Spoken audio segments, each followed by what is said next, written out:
دربار لگا ہوا ہے، وزیر مشیر جمع ہیں، ایک شخص کو لا کر پیش کیا جاتا ہے جس کی رنگت کالی ہے اور ایک آنکھ۔ اب لوگ شکایت کرتے ہیں کہ یہ منحوس ہے، صبح صبح جو اس کو دیکھ لیتا ہے نا اس کو نقصان پہنچتا ہے، اس کو ملک سے نکال دو۔ بادشاہ تھوڑی دیر سوچتا رہا، کہا پہلے میں تجربہ کروں گا، کل صبح سب سے پہلے میں اس کی صورت دیکھوں گا، پھر کوئی اور کام کروں گا، دیکھوں کیا ہوتا ہے۔ اگلے دن بادشاہ اٹھا، بیڈ روم سے باہر آیا تو دیکھا وہی ایک آنکھ والا کالا شخص کھڑا ہے۔ بادشاہ اس کو دیکھ کر واپس چلا گیا۔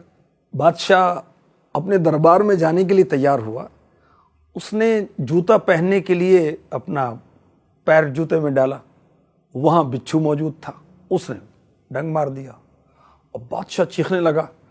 خدمتگار بھاگے، زہر کے اثر سے بادشاہ کا چہرہ جو سرخ و سفید تھا نیلا ہو گیا۔ شور مچ گیا کہ بادشاہ کو بچھو نے کاٹ لیا، بچھو نے کاٹ لیا۔ کچھ ہی لمحوں میں خاص جو وزیر تھے وہ پہنچے، شاہی جو ڈاکٹر تھا اس کو بلایا گیا، بڑی مہارت سے علاج ہوا اور بادشاہ کی جان بچی۔ کئی روز تک بادشاہ بیمار رہا، بستر پر رہا۔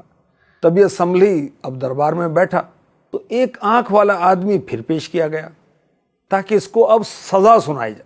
شکایت کرنے والوں کو کہنا تھا کہ اب آپ نے تجربہ کر لیا، یہ منحوس ہے۔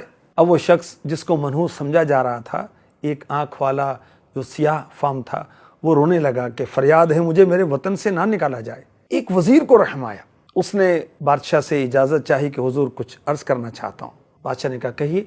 آپ نے صبح صبح اس کی صورت دیکھی، آپ کو بچھو نے کاٹ لیا، یہ منحوس ہے، معاف کیجیے گا۔ اس نے صبح صبح آپ کو دیکھا، آپ نے اسے دیکھا، اس نے آپ کو دیکھا، آپ کو دیکھنے کے بعد یہ قید میں چلا گیا، اب اس کے لیے ملک چھوڑنے کے آرڈر سنائے جا رہے ہیں۔ ذرا غور کیجئے منحوس کون ہے؟ یہ شخص منحوس ہے یا آپ؟ اور بادشاہ کی حالت خراب اور لاجواب ہو گیا اور اس نے اس ایک آنکھ والے کالے شخص کو آزاد کر دیا، اعلان کروا دیا آئندہ کسی نے کسی شخص کو منحوس کہا تو اسے سخت سزا دی جائے گی۔ تو یاد رکھیے کوئی شخص منحوس نہیں ہوتا۔ نحوست کس میں ہوتی ہے؟ گناہ میں۔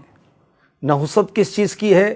اللہ اور اس کے رسول کی نافرمانی کی نحوست ہوتی ہے، ماں باپ کی نافرمانی کی نحوست ہوتی ہے۔ اللہ تعالی ہمیں گناہوں کی نحوست سے بچائے، آمین۔